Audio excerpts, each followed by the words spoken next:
My mom had me when she was 17 years old, and she was still in high school.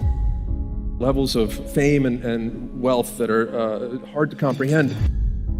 Our stock peaked somewhere around $113. Our stock went down to $6. As a result of going up 70% this year, you have become the wealthiest man in the world.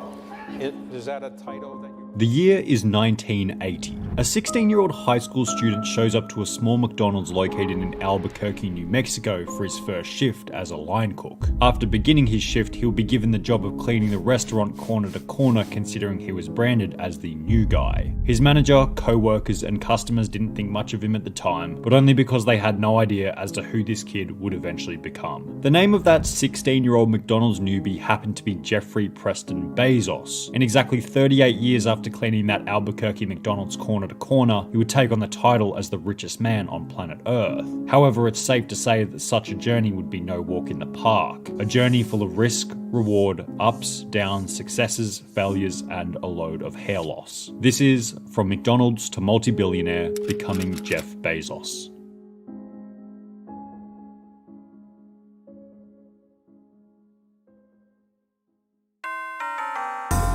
Jeffrey Preston Jorgensen was born in Albuquerque, New Mexico on the 12th of January 1964. At the time of his birth, Jeff's mother Jacklyn was still extremely young and was yet to graduate from high school. I was 2 weeks past my 17th birthday and a junior in high school when I gave birth to my first son, Jeff. She was a pregnant 16-year-old in Albuquerque, New Mexico in high school, which was not cool. At the time, Jeff's mother Jacklyn was so poor that she ruled out the idea of owning the most basic household items such as a telephone. I figured out that Jeff and I could move into our own apartment if we just didn't have a phone. Jacklyn had been married to a man named Theodore Jorgensen at the time of Jeff's birth, who she later divorced and soon remarried immigrant Mike Bezos in 1968, resulting in a name change from Jeffrey Jorgensen to Jeffrey Bezos at the age of 4. As Jeff Bezos began to grow up, he would start spending his summers at a ranch owned by his grandfather in Cotulla, Texas. Spent 3 months every year from the age of 4 to age of 16 working on the ranch with my grandfather, which was just an incredible experience. This fact by itself is of no value. However, this ranch in South Texas would be the location at which Jeff's grandfather would begin to teach him the basics of self-reliance. He was incredibly self-reliant. He did everything himself. You know, he didn't call a vet if one of the animals was sick. He figured out what to do himself. As well as the importance of taking on tasks that he didn't know how to solve. He would take on major projects that he didn't really know how to do, and then figure out how to do them. As Jeff continued to grow into his early teens, he began to display an interest in science and technology. He would begin to use his garage to make various pieces of tech, such as an alarm to keep his brother and sister out of his room. You know, our garage was basically, science fair central. Possibly based on this interest, Jeff Bezos would be accepted into the gifted program at his elementary school, displaying his cognitive ability from a young age. Early age, were you a pretty smart student and your teachers tell you this? Oh, you were good, or? I have always been academically smart. As Jeff entered into high school, he would win a Silver Knight Award, which was presented to outstanding individuals and leaders who have applied their knowledge and talents to serving their school and communities, also being named valedictorian upon graduation. You were the valedictorian of your high school in Miami. Which hopefully gives everyone a good idea of who Jeff was becoming by his late teens. I was a good student. I always worked really hard. I was nerdy. You were nerdy. I was nerdy. I was in the goody-goody class of students. However, despite having gifted cognitive skills, Jeff was far from being well off. Throughout his high school years at the age of 16, Jeff would get his first job at McDonald's, earning $2.69 per hour. While it didn't pay all that well and was far from glamorous, Jeff saw the positives in the situation, claiming that the job got him interested in the process of automation, taught him the basics of customer service, and the importance of staying focused on a single task. She couldn't get me to switch tasks, so she would have to just pick up my chair and move me. And By the way, I think that's, if you ask the people who work with me, that's still probably true. And Jeff never had a problem working at McDonald's back at the age of 16 because he would later explain that it was never about the present for him. It was all about the future. The same way I do. They work in the future, they live in the future. None of the people who report to me should really be focused on the current. And as mentioned in the beginning, what the future had in store for Jeff was undoubtedly something that he was unable to predict. Jeff's early life successes would continue after being accepted into the prestigious Princeton University, where he would begin his studies with the goal of getting into the field of physics. I went to Princeton primarily because I wanted to study physics. And it's such a fantastic place to study physics. However, Jeff would change his degree after realizing that physics wasn't really for him, switching to electrical engineering and computer science. I changed my major very quickly to electrical engineering and computer science. Jeff would then graduate summa cum laude, which, similar to his experience in high school, meant he graduated amongst the highest achievers in the year. And while his ability to excel in school was impressive, this was really only the beginning for Jeff. He had finished university and was about to get out into the real world, where he would begin to turn his potential into reality.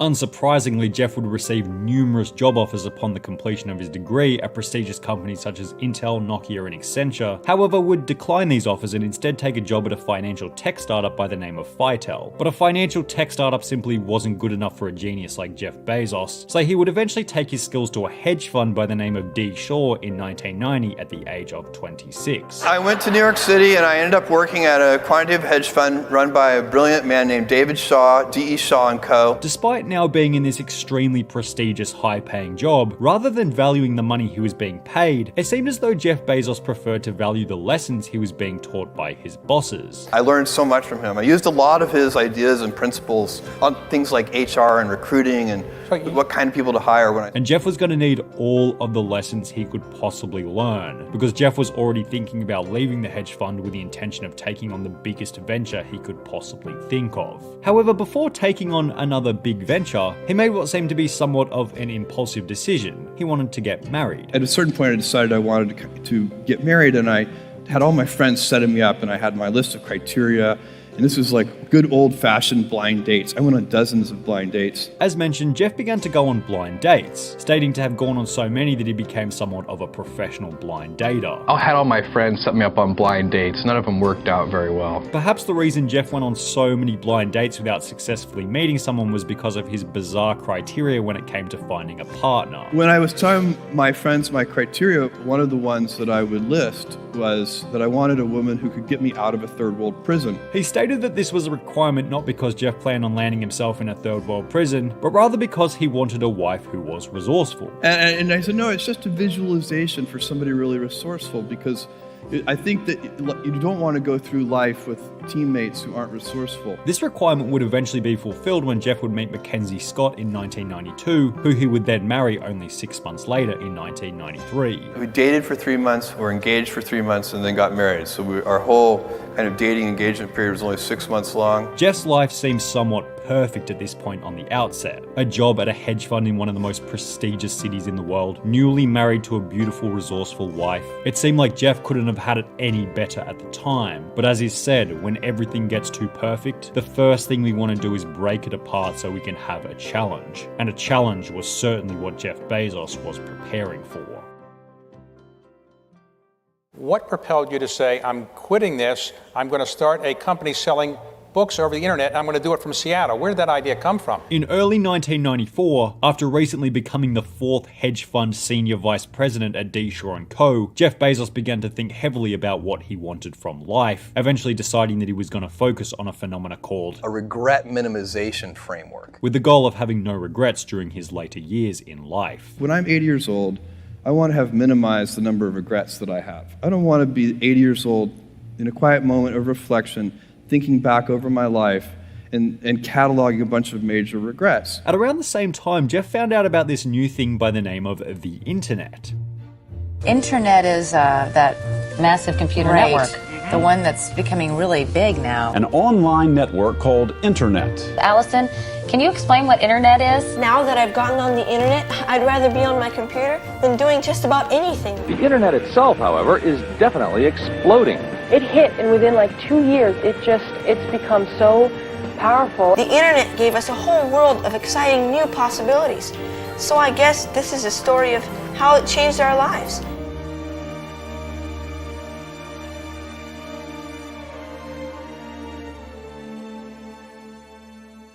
When I came across the startling statistic that web usage was growing at 2,300% a year.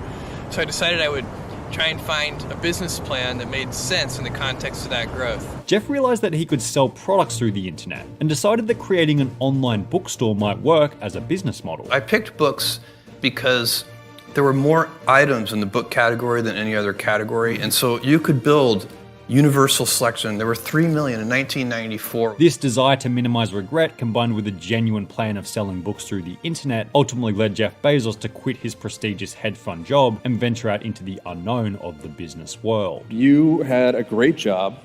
I remember you had a great apartment on the Upper West Side. Working on Wall Street, and a year after we got married, I went to her and said I want to quit my job. Thankfully, Jeff's wife was supportive of the dream, which would lead them to leave New York City and head to Seattle, where the company would begin. Even before she could say, what's the internet? She said, great, let's go.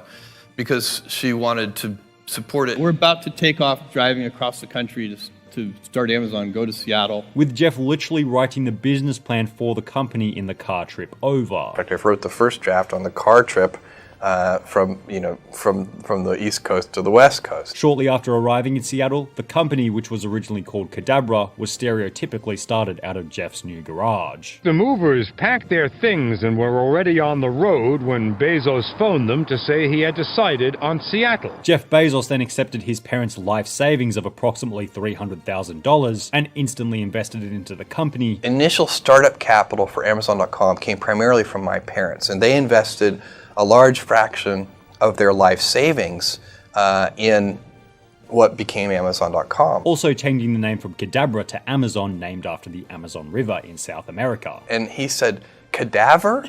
And I knew then that was not going to be a good name. We changed it about 3 months later. However, despite having this $300,000 worth of funding, the future of Amazon was far from certain. Jeff would warn his early investors that there was a 70% chance that Amazon would either fail or go bankrupt. And I told them that I thought there was a 70% chance that they would lose their whole investment, which was a few $100,000. I thought I was giving myself triple the normal odds. It's only about 10%. Here I was giving myself a 30% chance. Jeff had to deliver the books to the post office himself and didn't have enough money for basic machinery. I was driving the packages to the post office myself, and hoping one day we could afford a forklift. Jeff and his team were literally packing books on the floor as they didn't even have tables. We were so inefficient with our operations and logistics in those early days when there were just 10 of us that I didn't have packing tables. We were packing on the floor on our hands and knees. And on top of everything, Jeff had to get his wife Mackenzie to do the accounting, despite the fact that she was extremely inexperienced in the area. She did our accounting.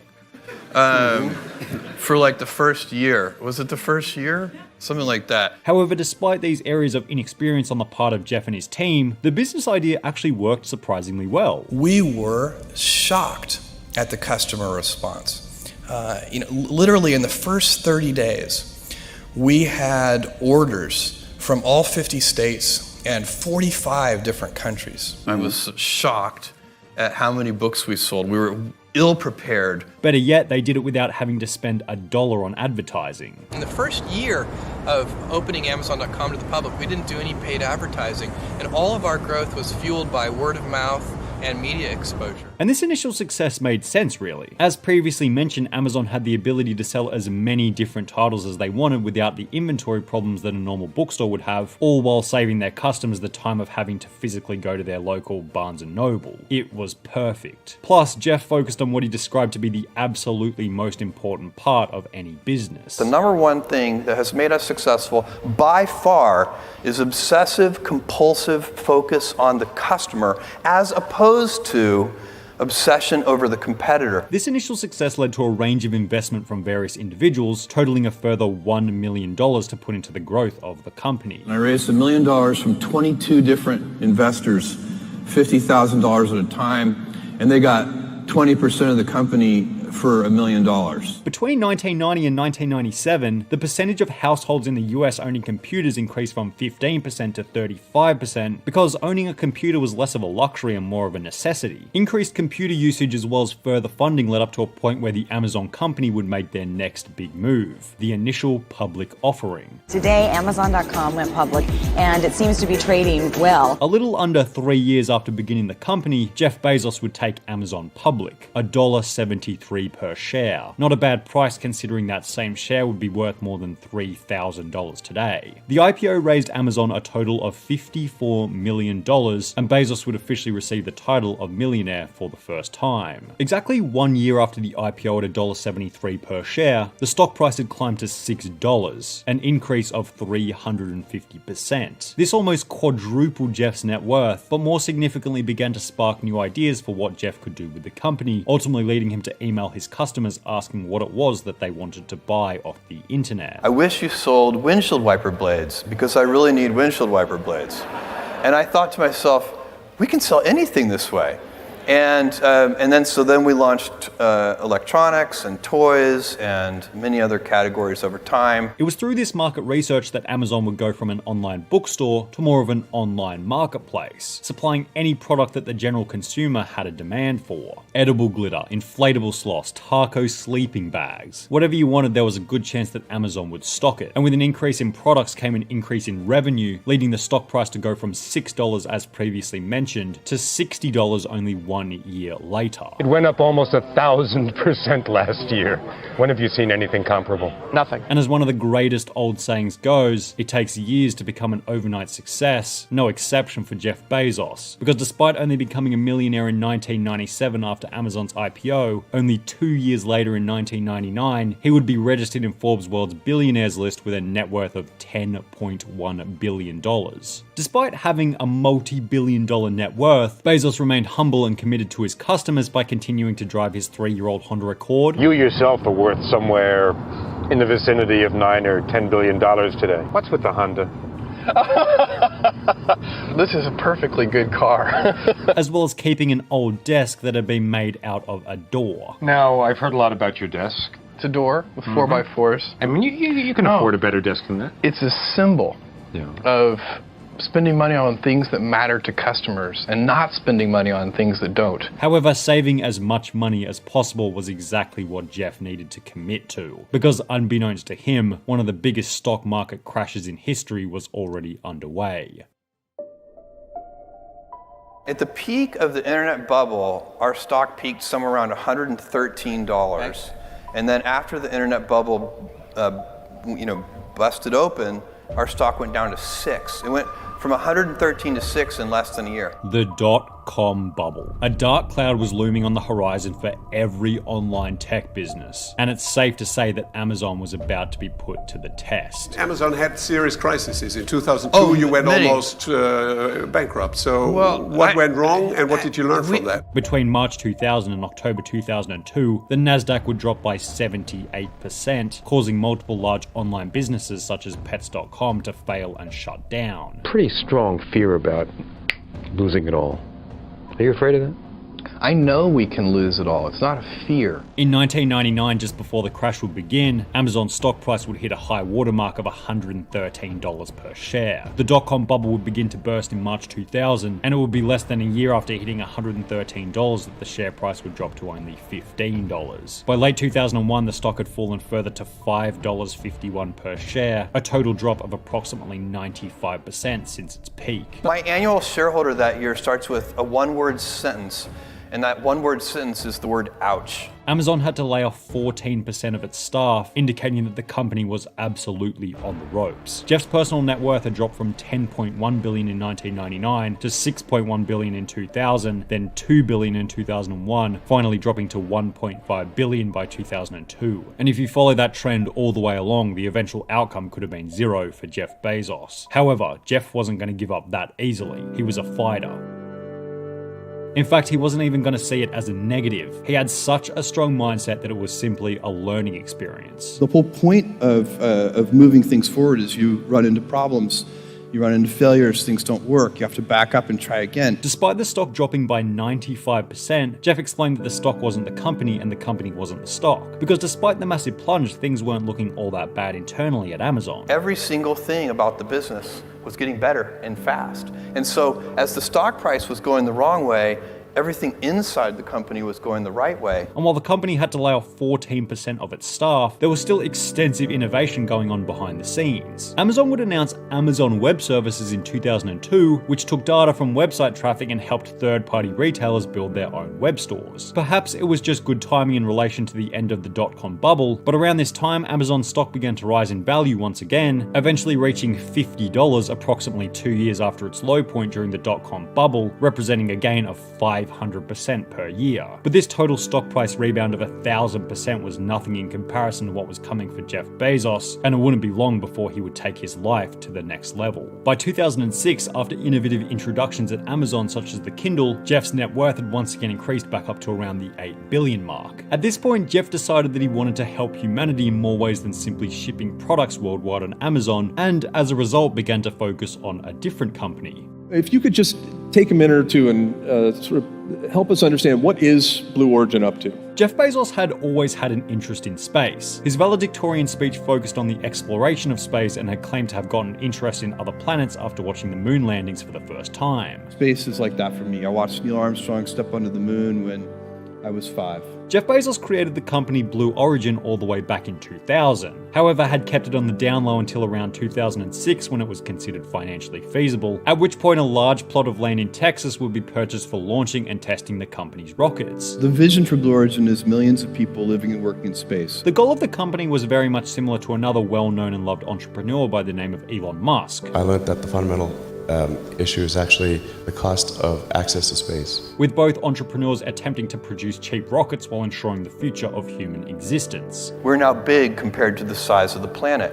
We can fix that problem. My role in that is I want to build reusable space vehicles. That's the heavy lifting. And while Bezos was working on Blue Origin as a passive side project, Amazon was still churning away in the background, barely being touched by the global financial crisis, making Bezos richer and richer and richer. 12 billion, 18 billion, 29 billion by 2013. By this point, Amazon had become the largest online shopping retailer in the world, and Jeff Bezos had become the 19th richest person in the world. But these weren't the only significant events that happened in 2013. Jeff was about to make his next big business purchase. The Post at the time was kind of financially upside down, had a lot of work to do, no fault of their own. The internet had really taken the wind out of newspaper companies. By this point, it had become somewhat obvious that Jeff wasn't really into conventional businesses. An online bookstore before the internet was populated, a company creating cheap rockets to be sold for space travel, hardly the type of businesses you'd expect a local mum and dad to be running. This trend of purchasing unconventional businesses would continue into 2013, at which point Bezos would purchase a newspaper company by the name of The Washington Post for a price of $250 million.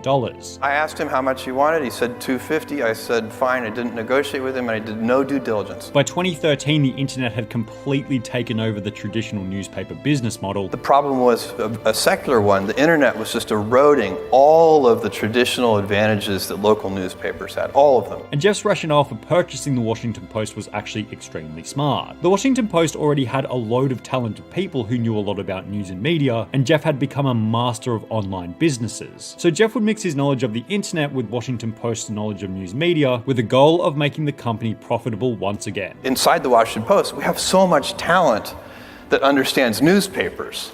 That wasn't what the problem was. What they needed was somebody who had an understanding of the internet. Bezos lifted the online paywall while completely restructuring the newspaper into more of an online media site, and by 2016, only 3 years after making the purchase, the Washington Post had become profitable once again, showing that almost anything Bezos touched would turn to gold. The turn to profitability at the Washington Post was around the same time that profitability over at Amazon was starting to get to absolutely stupid levels. Which brings us to one of the most iconic iconic events in Amazon's history. July 2015. Amazon releases its quarterly earnings report, which surprised its investors by reporting a net profit that outperformed the top quarterly estimates. This incredible earnings report caused the stock to surge 18% during after-hours trading, and when the market opened, Jeff Bezos would earn $7 billion in the space of 60 minutes, taking him to the spot of the 5th richest person in the world by 2016 with a net worth of $50 billion. And it's not like Jeff began to hoard this money or blow it on excessive luxury, rather he just continued to make Amazon even bigger, hiring 130,000 new employees. By this point, it was barely a matter of if he was going to become the richest person in the world, but more a matter of when he was going to become the richest person in the world. And that time was not far away at all. In March 2018, after expressing the possibility of expanding Amazon into India, combined with the extreme success of Amazon Prime, Jeff Bezos would overtake Bill Gates to become the richest man in the world with a net worth of $112 billion. As a result of going up 70% this year, you have become the wealthiest man in the world. Is that a title that you really wanted or not? Is it a burden? I can assure you I have never sought that title. And it was fine being the second wealthiest person in the world. That actually worked fine. This jumped to $131 billion in 2019, and due to the pandemic increasing the demand for online shopping, Bezos ended 2020 with a net worth of $182 billion. Bezos lost the title of world's richest man to Elon Musk in January 2021. However, each billionaire claims to have the same goal of making life multiplanetary, so at the end of the day, a bit of healthy competition at the top might not be such a bad thing for the human race. From a 17-year-old mother to a child genius to valedictorian to McDonald's to hedge fund senior executive to online book salesman to millionaire to billionaire to news magnate to space explorer to the richest man in human existence. It's certainly been a bumpy ride for the risk, reward, ups, downs, but Jeff Bezos has shown that perseverance is king. Focus on the customer, not the competitor, and never give up until you get what you want. Jeff Bezos has shown that it doesn't matter where you come from, it doesn't matter that your stock might drop by 95% during a crisis, and it doesn't matter how much hair you have on your head. You can still succeed if you don't give up when everyone else feels like doing so. This has been From McDonald's to Multi-Billionaire, Becoming Jeff Bezos.